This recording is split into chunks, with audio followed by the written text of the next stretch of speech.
Voilà comment Nicéphore Soglo, un homme qui était appelé à une grande espérance, qui devait gérer ce pays, a perdu le pouvoir simplement parce qu'il n'a pas su faire du bien à son adversaire.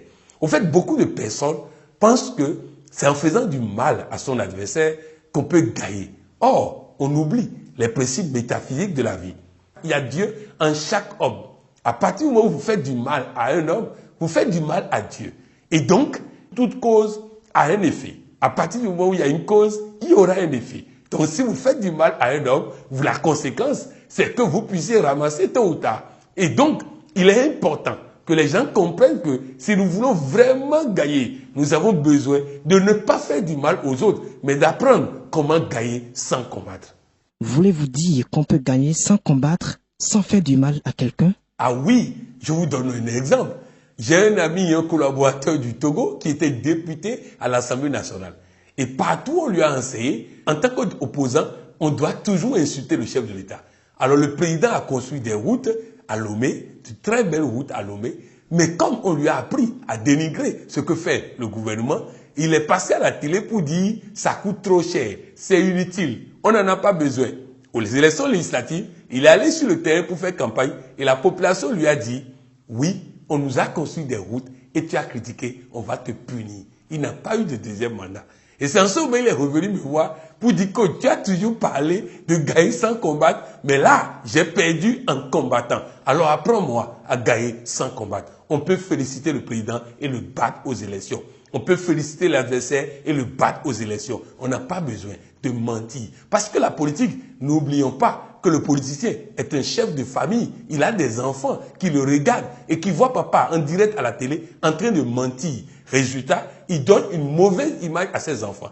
Je voudrais dire à tous les jeunes qui m'écoutent, la politique, ce n'est pas le mensonge. La politique, ce n'est pas l'art de faire du mal. Je vais aller plus loin. Je vous dis, il y a un samouraï qui était sur un bateau et un autre samouraï le provoquait. Et l'autre ne voulait pas combattre parce qu'il a compris que pour gagner, on n'a pas besoin de combattre. Alors, le samouraï dit, toi, pourquoi tu ne parles pas? Je vais te battre. Et le monsieur lui dit, nous sommes sur un bateau. On ne peut pas se battre sur un bateau. Allons vers une rive et on va se battre là-bas. Et ils sont allés vers la rive. Le samouraï qui voulait se battre a sauté du bateau pour aller sur la rive. Et l'autre samouraï a tourné le bateau, a continué son chemin. Et l'autre, il doit se débrouiller maintenant pour quitter l'île et rentrer là où il doit aller. Voilà, on n'a pas besoin de te battre pour gagner. On a besoin de développer des valeurs morales. On a besoin de choisir le temps favorable. On a besoin d'avoir des compétences personnelles, humaines et relationnelles. Lorsqu'on a ces éléments, on gagne toujours. Mais si votre adversaire n'a pas de valeur morale, laissez-le faire. La nature se charge de régler son compte. Parlez-nous de l'art de gagner sans combattre. L'art de gagner sans combattre, je l'ai appris de Lao Tzu, un spécialiste de stratégie qui nous a enseigné comment on peut gagner sans combattre. Je disais tout à l'heure que lorsque votre adversaire n'a pas de valeur morale, ne le combattez pas. Il va tomber de lui-même parce que la nature va lui faire payer tout ce qu'il fait de mauvais. Mais s'il a des valeurs morales, faites tout pour devenir son allié, son ami, son partenaire. Vous voyez en Afrique du Sud, Nelson Mandela était en prison. Il a fait 27 ans de prison. Il sort de prison et il analyse les rapports de force. Il dit qu'ils sont toujours plus forts. Ils ont la police, ils ont l'armée. Si je les combats, ils vont me tuer. Donc j'ai besoin de les transformer en partenaires, en associés, en alliés. Et c'est ce que Nelson Mandela a fait. Ce monsieur pouvait gagner 50 élections. Il pouvait gagner 80 élections. Il est le patron indétrônable des élections en Afrique du Sud. Mais ce monsieur l'a obtenu comment? En faisant en sorte que même ses adversaires d'hier, et pour la petite histoire, il avait des gardes-corps de son prédécesseur qui étaient chargés de tuer lui et ses collaborateurs. Et qui l'ont tenté plusieurs fois, n'ont pas réussi. Quand il est devenu président, il les a pris comme garde-corps. Et en les prenant comme garde-corps, on a constaté quoi? On a constaté que ceux-là sont devenus des admirateurs de Nelson Mandela. Dans Commandant-in-chef, la présidente des États-Unis dans ce film devait choisir son vice-président. Et elle choisit qui? Celui qui l'a le plus critiqué aux élections. Vous allez aux États-Unis, quand Barack Obama est devenu président, il a pris qui comme secrétaire d'État? Hillary Clinton, qui a sorti des dossiers sales sur elle, qui a fait ceci et fait cela. Parce que quand vous choisissez des hommes qui sont contre vous, mais qui sont des hommes d'honneur, ils vont vous faire gagner. On gagne en choisissant les bons hommes, quel que soit leur camp, et en rassemblant. L'art de gagner sans combattre, c'est faire en sorte d'honorer ses adversaires, de manière à ce que, honorer, il n'ait pas envie de prendre une revanche sur vous, parce que lion blessé risque de faire très mal. Bref, l'art de gagner sans combattre, c'est toutes ces stratégies basées sur les valeurs morales, basées sur les stratégies d'invincibilité, basées sur la vulnérabilité de l'autre, basées sur comment faire. Et mieux, sachez une chose, le meilleur général n'est pas celui qui fait beaucoup de guerres, c'est celui qui gagne sans jamais faire de guerre, sans jamais tirer une balle. C'est ça le meilleur général. Pourquoi la plupart de nos dirigeants ne vont pas à votre école? Ah oui, bon, il faut dire que les dirigeants africains veulent des conseillers. Et le coach que je suis ne conseille pas. Il aide la personne à voir clair, à voir les conséquences de ce qu'il fait et à prendre des décisions. Oui, il y a des chefs d'État africains qui sont à notre école. Il y a des chefs d'État africains qui suivent tous les matins le 13 minutes de coaching. Il y a des chefs d'État africains qui nous sollicitent, mais nous ne pouvons pas faire de la propagande autour parce que c'est des contrats secrets. Mais sachez une chose, c'est que les dirigeants africains doivent comprendre que tant qu'ils ne se font pas aider par des gens qui ne viennent pas pour donner des points de vue, mais qui viennent pour leur poser les bonnes questions, pour avoir les bonnes réponses et décider. Barack Obama avait un coach, David Axelrod, qui lui a évité beaucoup d'erreurs qui auraient pu coûter des situations terribles. Il est le seul chef d'État sorti populaire du pouvoir aux États-Unis.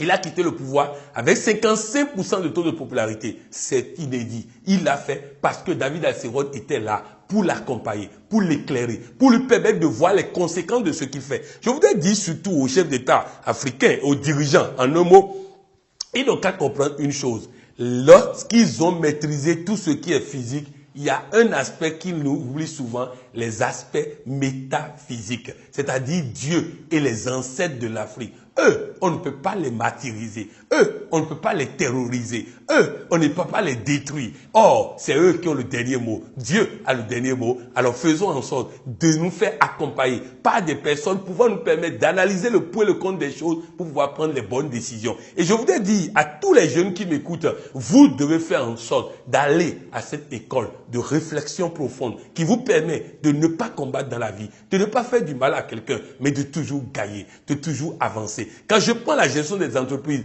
voilà un employé au Cameroun que le patron a insulté, méprisé, minimisé. Elle m'a vu. J'ai dit, envoie-lui un message. Dis-lui, vous avez certainement vu quelque chose qui vous a amené à dire ça, mais je vous promets de corriger ça pour que désormais, vraiment, vous serez fiers de moi. La personne voulait la détruire, mais sa réaction a fait qu'elle est devenue partenaire de cette personne. Il y a une dame à Lomé qui nous a dit son mari a 2 femmes, l'autre a enfant, elle n'a pas enfant. Avant, quand l'autre disait, chérie, mon bébé, tout ça, que ça l'énervait. Mais que depuis qu'elle a compris le connaisse, à partir du moment où l'autre est en train de chérir son enfant, elle prend la parole maintenant, elle se dit intérieurement, bientôt moi-même je vais faire la même chose, donc je n'ai pas de raison d'être jaloux. Elle est sage-femme, elle enseigne à l'école des sages-femmes. Elle dit avant, quand un étudiant dépasse un professeur et ne salue pas le professeur, c'était un scandale. Mais qu'est-ce qui s'est passé? L'étudiant l'a dépassé. Elle voulait brailler, mais après elle s'est dit, elle a peut-être des problèmes. Elle a laissé l'étudiant partir, elle était fière d'elle-même. J'ai raconté ça à mon épouse. Elle est sortie, elle voit une vendeuse d'oranges. Elle demande à la vendeuse d'oranges, je veux acheter de l'orange. La dame dit, est-ce que tu peux m'aider en ramenant ça au sol? Avec sa tenue, elle ne pouvait pas. Elle dit non. La dame se met à l'insulter. Elle voulait dérailler. Elle s'est rappelée cette histoire. Elle dit, madame, c'est simplement parce que ma tenue ne me permet pas de m'abaisser pour t'aider. La dame dit, ok, excuse-moi. Et ils ont fait la paix. Elle a eu ses oranges. Elle est partie. Nous devons apprendre à ne pas nous battre. Si l'autre se bat avec moi et que je réponds par la violence, ça veut dire que je suis même tabac que lui. Un jour, un monsieur était dans sa voiture. Il arrive au feu. Il a le droit de passer parce qu'il était au vert. L'autre a brûlé le feu, a failli le ramasser. Il a évité ça de justesse. Et l'autre descend et se met à l'insulter, et il ne répond pas. Et les gens qui sont de la voiture lui répondent. Mais pourquoi vous ne répondez pas? Il dit, il y a des camions d'ordures qui cherchent là où ils vont jeter les ordures. Alors si lui, il jette ses ordures et que moi-même je deviens camion à ordures, je risque de devenir mauvais comme lui. Alors laissez-le jeter ses ordures et nous on va partir. Voilà l'art de gagner sans combattre. Un secret de Nelson Mandela. Ah, le pardon. Le pardon. Lorsque Nelson Mandela sortait de la prison, il y a une voix qui lui disait, Si tu sors d'ici et tu ne pardonnes pas, tu seras dehors et tu seras toujours prisonnier. Pardon est une libération. Nous avons une phrase que nous utilisons à la FIAD, je me libère et je pardonne. Il y a une dame au Bénin, son mari et elle, il y avait problème depuis 2 ans et elle refusait de pardonner le mari. Nous faisons une communication sur le pardon. La nuit, elle va dans la chambre du monsieur, ils ont fait copieusement l'amour. Le lendemain au service, elle a eu une promotion qui lui a permis d'acheter une voiture et tout. Cette promotion l'attendait depuis toujours, mais il a fallu qu'elle pardonne d'abord avant d'avoir. Dieu dit, garde le silence, moi je combats pour toi. Alors sachons garder le silence. Le pardon n'est pas une libération de l'autre, bien au contraire. Lorsque vous pardonnez quelqu'un, vous laissez Dieu frapper maintenant. Parce que Dieu ne frappera pas tant que vous n'avez pas pardonné. C'était coach Patrick Amampoyon, docteur en coaching et président de l'autorité de régulation du coaching africain.